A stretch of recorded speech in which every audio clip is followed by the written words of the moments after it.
Bonjour tout le monde, bienvenue à un autre petit résumé de la semaine. Je dois vous avouer, après ma barre, que j'essaie de ne pas rester un petit peu trop stoïque, parce que depuis hier, j'ai un mal de dos comme rarement m'a été. Mais vous savez, j'ai eu un accident en 77, là où un de mes amis est mort malheureusement à côté de moi. Nous étions passagers. Depuis 7 ans, j'ai beaucoup de troubles avec mon dos. On m'avait proposé à l'époque, lorsque j'étais jeune, de m'opérer, mais qu'il y avait 50% des chances de rester paralysé ou 50% de réussite. Alors, vous imaginez que j'ai décidé de rester comme ça, puis d'endurer, de faire avec.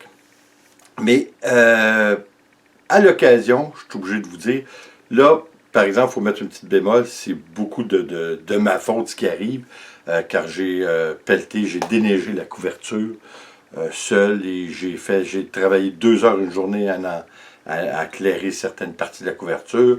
J'ai travaillé une autre journée pendant 1 heure et ainsi de suite presque à tous les jours et ce depuis plus de 4 jours.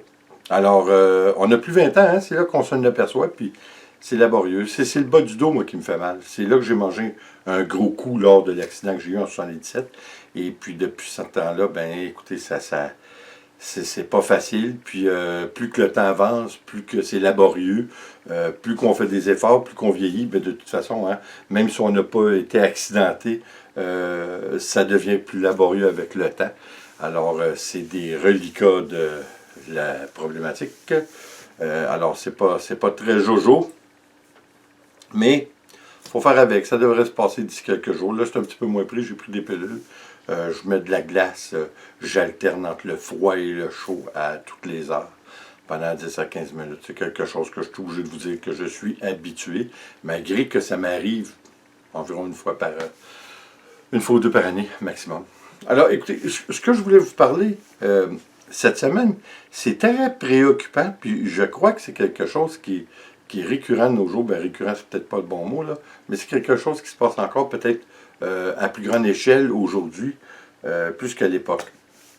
Je suis obligé de vous avouer après ma barre que même jeune, j'étais un petit peu fonceur. J'étais un petit peu, peut-être pas inconscient, mais des fois insouciant, où j'aimais la confrontation, mais pas la confrontation d'aller la chercher moi-même. Mais si on me la cherchait, vous comprenez un peu ce que je veux dire? Alors, écoutez, je vous remets en contexte. J'ai grandi à Montréal jusqu'en 74, à l'âge de 14 ans. Nous avions, là où je suis présentement, au départ, c'était un chalet. Un chalet que nous avions construit, c'est-à-dire mon père avait construit en 1969.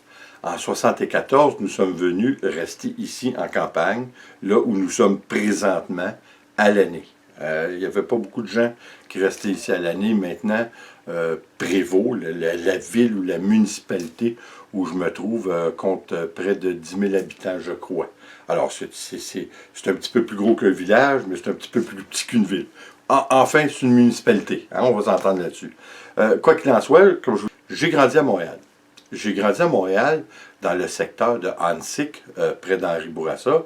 Et étrangement, la rue où nous habitions s'appelait André Jobin.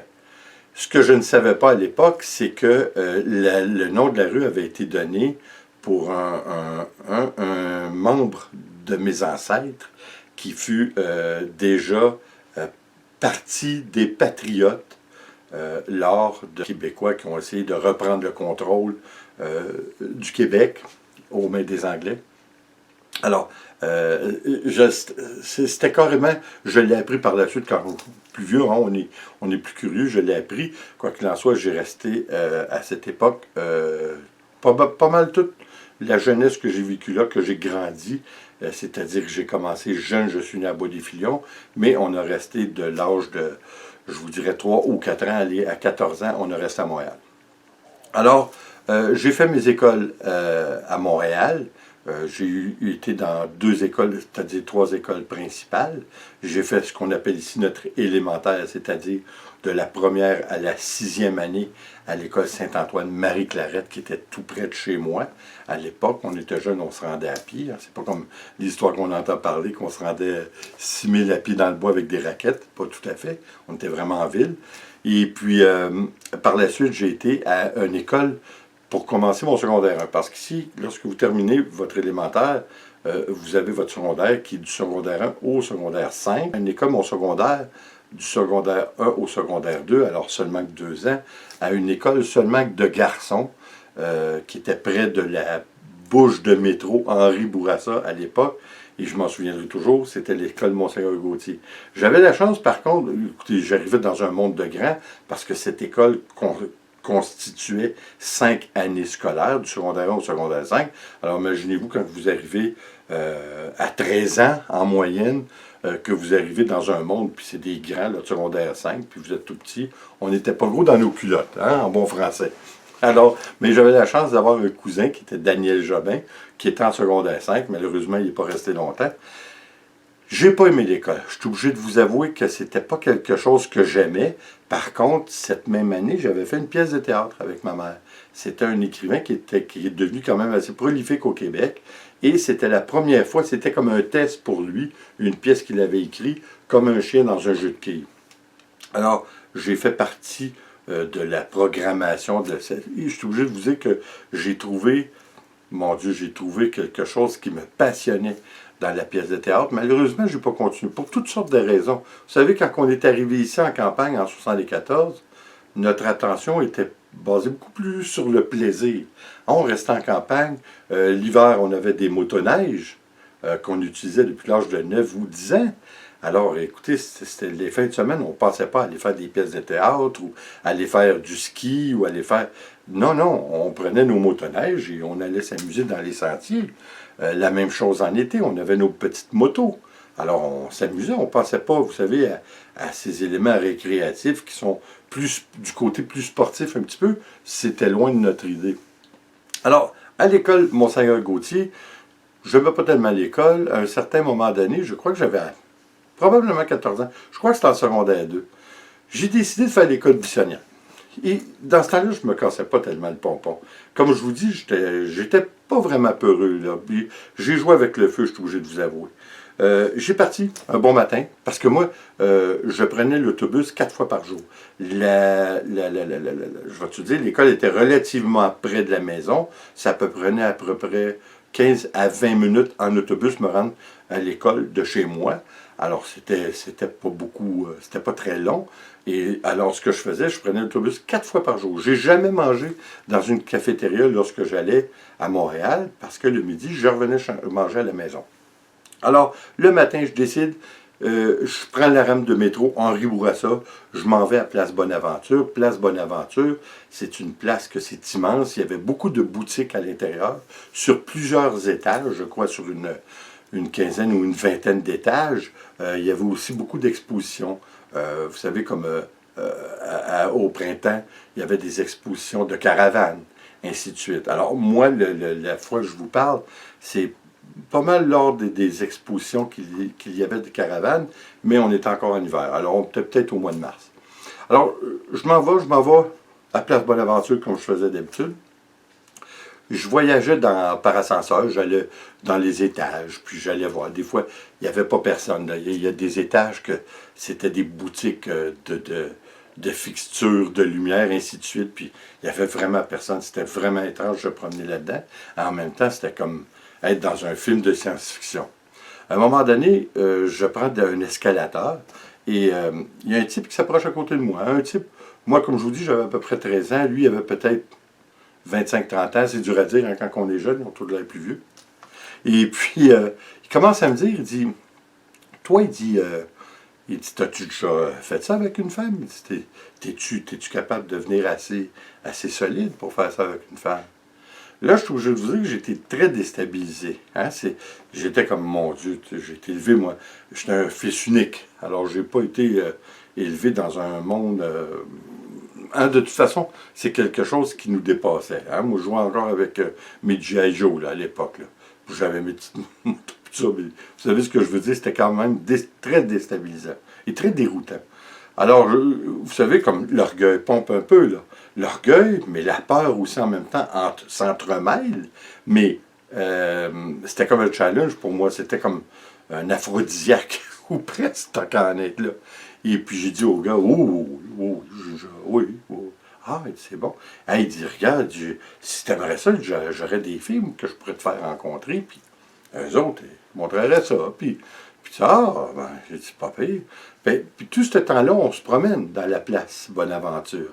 Il y a un certain endroit que vous avez des marches, des escalators aussi, pour se rendre à la gare centrale de Montréal, qui est à Place Bonaventure aussi.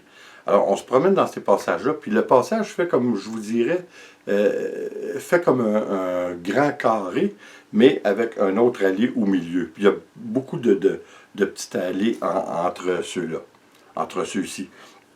Et puis moi, je me promène avec lui. Puis à un moment donné, il y a deux types qui se promènent au loin, mais deux types vraiment louches, là, vraiment plus vieux, puis d'une drôle d'apparence. Puis là, on est assis pas loin de la porte, puis il continue à me parler.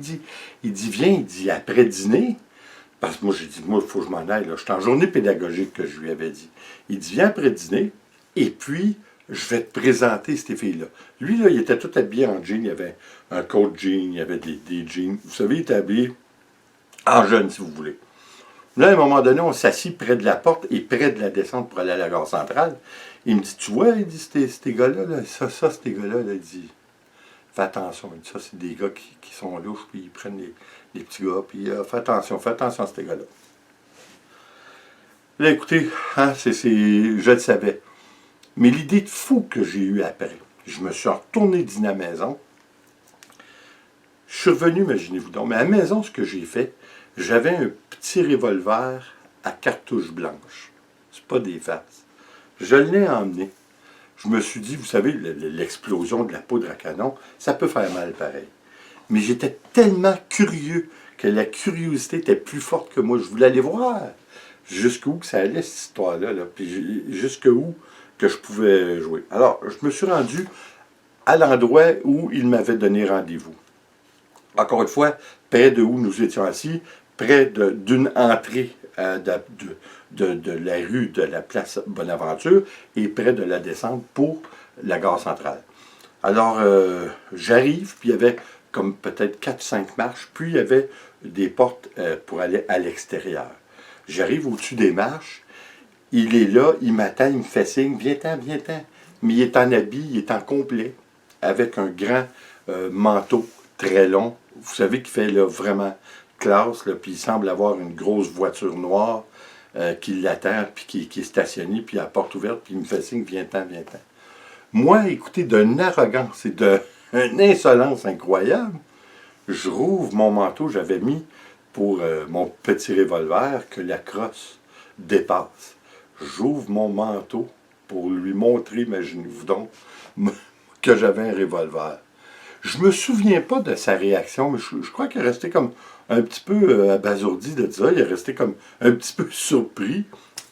Mais là, je suis obligé de vous dire qu'à partir de là, j'ai foutu le camp.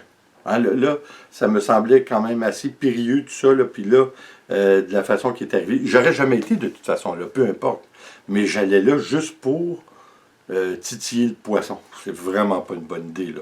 Hein, ça, c'est quelque chose que mes petits-enfants, un jour, tu sais, parce que faut pas oublier que la traite des Blancs existe. Ça a toujours existé, mais c'est comme un petit peu sous silence. Hein. Comment il y a d'enfants qui disparaissent?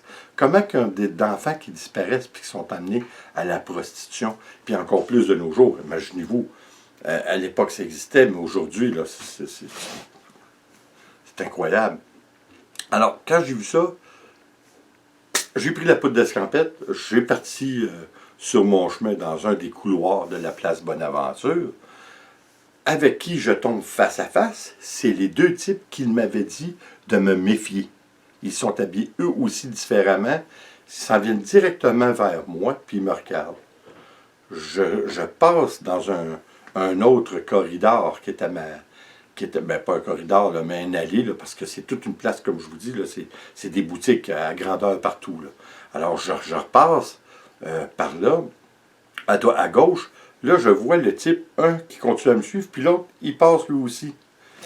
Ce qui m'a sauvé, je suis obligé de vous avouer, c'est que je connaissais la place Bonaventure comme le fond de ma poche. Alors, je pouvais les esquiver. Mais je suis obligé de vous avouer qu'après avoir fait ce petit jeu-là au chat et à la souris, pendant probablement au moins 20 minutes, j'ai commencé à avoir peur. J'ai commencé à sentir que les taux se resserraient. J'ai commencé à voir qu'ils s'approchaient un petit peu de moi.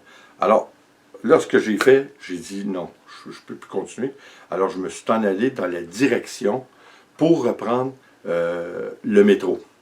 Alors, au milieu, je crois que c'était quand même assez central de la place Bonaventure. Il y avait un endroit qu'on descendait les marches, il y avait des escalators aussi. On arrivait directement à la rame de métro. Mais tout le tour de cet endroit-là, c'était des belles clôtures, comme vous savez, vitrées, et puis avec des bancs, que les gens s'assoient tout le tour. Puis je me souviendrai toujours, il y avait un genre de gardien de sécurité qui était assis et qui parlait avec des personnes âgées qui étaient assises là. Alors moi, je me suis assis, je me suis dépêché d'aller m'asseoir à côté de lui et puis de faire semblant de jaser avec lui. Je connaissais, oubliez pas, j'avais 13 ans là. Mais là, je vois le type qui me suivait, un des plus louches, qui n'avait pas beaucoup de cheveux sur la tête.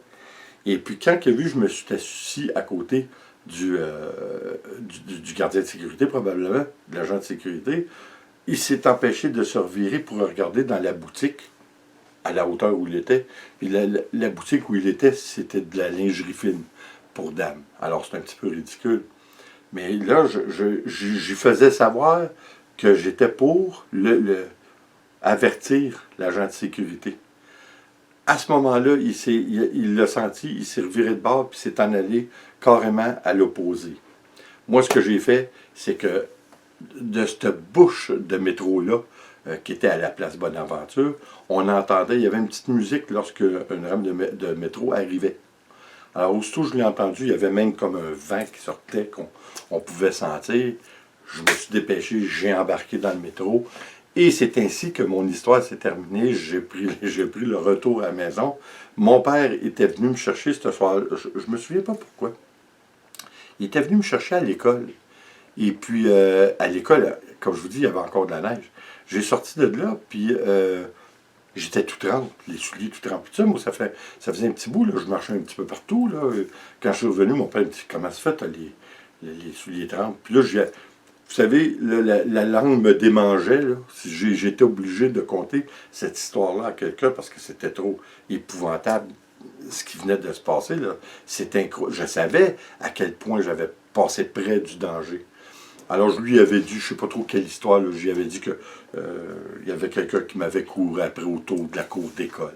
Ah, parce que je ne pouvais pas carrément dire l'histoire là. Il m'avait écouté, mais vous savez, mon histoire, d'après moi, était vraiment décortiquée de malencontreusement. Là, ça n'avait ni queue ni tête ce que je lui contais. Mais tout ça pour vous dire que, oui, probablement, j'ai passé très très près de me faire enlever. Ça, c'est certain.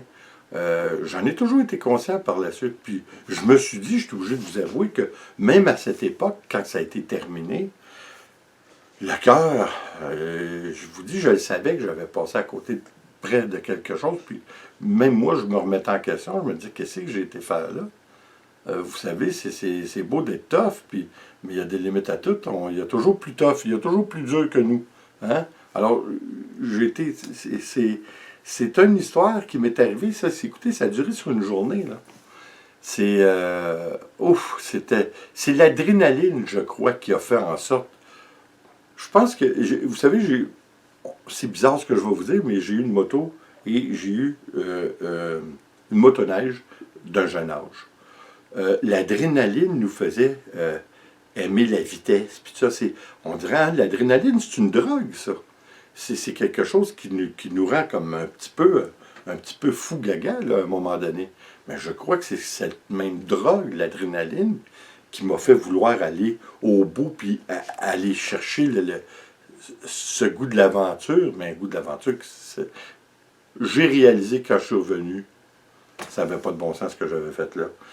C'était très risqué. Puis j'ai continué, imaginez-vous, là, j'ai continué à aller à la place Bonaventure par la suite. Puis je me souviens même que des fois, il y avait des expositions dans des petits coins. Il y avait une tente roulotte, puis j'allais me coucher dedans une partie de l'après-midi. Puis là, je regardais ma montre, puis je retournais à la maison un petit peu après. Ça n'a pas de bon sens. Hein, il y a une partie de témérité, mais il y a une partie d'inconscience là-dedans. Non, je vous avoue aussi, je pense que par la suite, parce qu'on n'a pas été là longtemps, comme je vous dis, j'ai retourné surtout avec des copains, mais surtout un copain entre autres, là, un de mes amis qui me suit encore sur Facebook, Gilles Castonguay. Oh, mon Dieu qu'on on a fait les 1001 coups ensemble. Hein? Écoutez, la vie en ville, c'était très bien. Je suis obligé de vous avouer que le reste de ma jeunesse que nous avons resté ici en campagne, je me suis ennuyé de certains aspects de la ville. La facilité des transports, beaucoup de choses. Malgré que l'ennui n'a pas été long, malheureusement, c'est surtout de mes amis que je m'ennuyais. Mais vous savez, quand on a des motoneiges, puis tout ça, ben, ça passe vite, hein, parce qu'on avait toujours des activités. On allait patiner sur le lac. Alors, ça s'est passé vite. Mais c'est des histoires, hein, il m'en est tellement arrivé d'histoires. Tous plus farfelus les unes que les autres, mais sont farfelus parce que je m'en suis sauvé. Hein? On va dire ça comme ça. Écoutez, merci d'être là. Je vous remercie d'être toujours présent. Ça fait toujours plaisir de pouvoir partager avec vous ces petits moments. Et puis, c'est un souvenir en même temps que je laisse pour ma progéniture. Et puis, hein, pour peut-être une expérience de vie aussi qui est bon à savoir. Les jeunes, peut-être, des fois, il faut être téméraire, mais il faut savoir quand reculer devant l'adversité aussi. Hein? Des fois, c'est pas toujours bon de continuer. Écoutez, là-dessus, en mon nom, Whisky et Nicole, hein, évidemment, Whisky n'est pas ici, je voulais pas le prendre là, parce que mon mal de dos, ça fait pas tellement bien, mais c'est un petit peu mieux là aujourd'hui. J'espère d'être bien en fin de semaine parce que on prépare nos vacances avec un couple d'amis pour Québec cette année sur une île, l'île d'Orléans. Vous allez voir, je vais vous en parler bientôt. C'est extraordinaire. Alors, écoutez là-dessus, encore une fois, merci d'être là. Je vous souhaite une belle fin de semaine. Et comme toujours, s'il vous plaît, n'oubliez pas de vous joindre à nous sur Instagram ainsi que sur Facebook. Et comme toujours, s'il vous plaît, abonnez-vous, laissez un commentaire et partagez. C'est toujours apprécié. Au revoir. Ciao.